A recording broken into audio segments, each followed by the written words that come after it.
कहते हैं। जो कानों में सुनाई दे उसे कहते हैं खामोशी, जो कानों में सुनाई दे उसे कहते हैं खामोशी, जो आंखों में दिखाई दे उसे कहते हैं तूफानी, उसे कहते हैं तूफानी। ये जो दीवार का सुराग है साहब, चाइना, अमेरिका, पाकिस्तान साजिशों का हिस्सा है, लेकिन हम इसे अपने घर का रोशनदान कहते हैं, अपने घर का रोशनदान कहते हैं। परम सम्मानीय सभाध्यक्ष महोदय, सभा में उपस्थित सभी गणमान्य व्यक्ति, मैं लवलेश कुमार गुप्ता, जबलपुर इंजीनियरिंग कॉलेज का छात्र, आज इस स्वतंत्रता दिवस के शुभ अवसर पर कुछ अपने विचार आप लोग के साथ प्रस्तुत करना चाहता हूं, जो इस प्रकार है। आजादी का असली मतलब वही समझ सकता है जिसने कभी गुलामी की है। हम सौभाग्यशाली है कि एक स्वतंत्र भारत में जन्म लिया। वैसे तो आजादी की लौ 1857 में ही जल चुकी थी, जो वर्षाल बनकर 1947 में हमारे देश को आजाद कराई। प्राचीन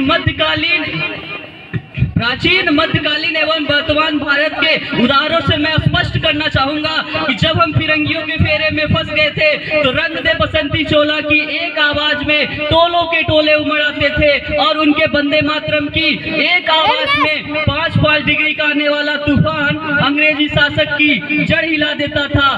तब देश मर जाने को कहता था, तब देश मिट जाने को कहता था, लेकिन आज देश मर जाने को नहीं कहता, आज देश मिट जाने को नहीं कहता, आज देश फांसी पर चढ़ जाने को नहीं कहता। की कसौटी थी जो वो साबित कर रहे होते थे। 62, 65, 71 के युद्ध में अपना सुहाग गवा देने वाली वो औरत, जब घर के हालात हुआ करते थे, प्यार भी भरपूर गया, मांग का सिंदूर गया, नन्हे नौनिवालों की लंगोटियां चली गई, छोटे छोटे बेटियों की चोटियां चली गई, ऐसे ही पूरे जिस्म की बोटियां चली गई। तुम्हारे लिए तो सिर्फ एक आदमी मरा है साहब, हमारे घर की रोटियां चली गई, हमारे घर की रोटियां चली गई। ऐसा देशभक्ति पूरा परिवार साबित कर रहा होता था। तब एक माँ अपने बेटे को सरहद पे दुश्मन की धज्जियां उड़ाने के लिए भेज देती थी और वह पत्र लिखा करती थी कि अम्मा ने लिखा है खत बड़े ही चाव से, मेरे पुत्र न घबरा जाना और 1 इंच पीछे न हट जाना, चाहे इंच कट जाना, चाहे इंच कट जाना। उस समय पूरा परिवार देशभक्ति साबित कर रहा होता था। यदि आप कहेंगे कि व्हाट्सएप और फेसबुक की डीपी को तो 3 रंग से रंगना हमारी देशभक्ति है, तो मैं आपसे पूछना चाहता हूं, सड़क पर वो बच्चा जो ट्रैफिक के छांव नंगे पांव तिरंगा बेच रहा होता है, तो क्या आप उसकी देशभक्ति है? वो उसकी देशभक्ति नहीं, वो उसकी भूख की शक्ति है जो उसे करने पे मजबूर करती है। क्योंकि जो पेट के भूखे होते हैं ना, वो ना मस्जिद को जानते, ना वो शिवालों को जानते हैं, वो सिर्फ भोजन के निवालों को जानते हैं, वो भोजन के निवालों को जानते हैं। हमारी देशभक्ति की आहट तब करा उठती है जब एक बेटा अपने माँ बाप को वृद्ध आश्रम छोड़ाता है, तो तब जो युवा इस देश को, इस समाज को आगे ले जाने की जरूरत रहती है, वही युवा आज 4x4 इंच की छोटी सी स्क्रीन पर अपने उंगली के घर्षण अपने घर्षण से अपने भावनाओं की इमोजी भेज रहा है। 4 बोतल वोट का काम मेरा रोज का, अरे भारत देश का भविष्य तबाह करके रखा है। हम एक ऐसे समाज में जीते हैं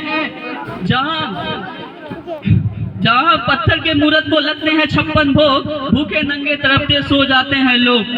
हमारा राष्ट्र, मेरे विचारों में हमारा राष्ट्र निर्माण तब संभव होगा जब हम जातिगत आरक्षण नहीं, सामाजिक सशक्तिकरण पर बात करेंगे, और हमारा राष्ट्र निर्माण तब संभव होगा जब सरकार ही नहीं, इस स्वच्छता अभियान में सड़क पर चलने वाला हर एक वो नागरिक हाथ बटाएगा और अपने राष्ट्र के प्रति कार्य करेगा।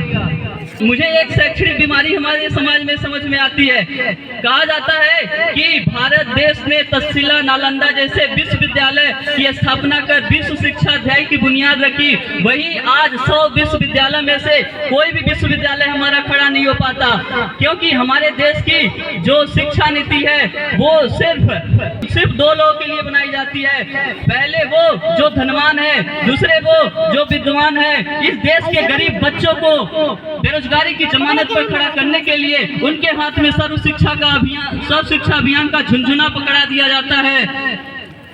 वही दूसरी ओर इस देश के विद्वान बच्चों को IIT, IIM और धनवान बच्चों को IIM जैसे शिक्षण संस्थान है। ऐसी स्थिति है। हमारा राष्ट्र निर्माण तब संभव होगा जब एक नागरिक नैतिक रूप से सकीन, धार्मिक रूप से अंधा, सामाजिक रूप से कंधा, अपने शैक्षिक मान मूल्यों के आंकड़ों में छिन्न छिन्न पर्णमय खंड भारत का खंड खंड करता रहेगा। तब तक हमारा ना ही राष्ट्र निर्माण संभव होगा, ना ही हमारा विश्वास खत्म होगा।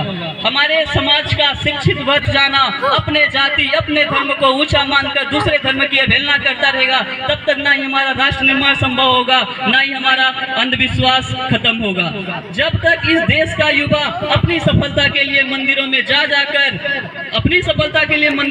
जाकर नारियल फोड़ कर भगवान को रिश्वत चढ़ाता रहेगा, तब तक ना हमारा राष्ट्र निर्माण संभव है, ना ही हमारा अंधविश्वास खत्म होगा।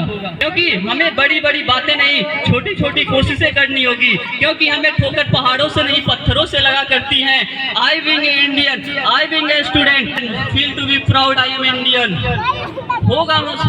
तो मैं उनको, इस देश के हर उस वीर जवान को और इस देश की पुलिस प्रशासन और हर एक किसान को और हर उस व्यक्ति को जो अपना काम पूरी निष्ठा ईमानदारी के साथ कर रहे हैं, जिनके बिना हम राष्ट्र ना संभव सा लगता है।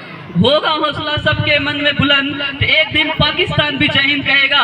पाकिस्तान ही क्यों, सारा जहान जय हिंद कहेगा, सारा जहान जय हिंद कहेगा। क्योंकि सारे जहां से अच्छा हिंदुस्तान हमारा, सारे जहां से अच्छा हिंदुस्तान हमारा, हम इसके बुलबुले हैं और ये गुलिस्तान हमारा, हम इसके बुलबुले हैं और ये गुलिस्तान हमारा। जय हिंद, वंदे मातरम।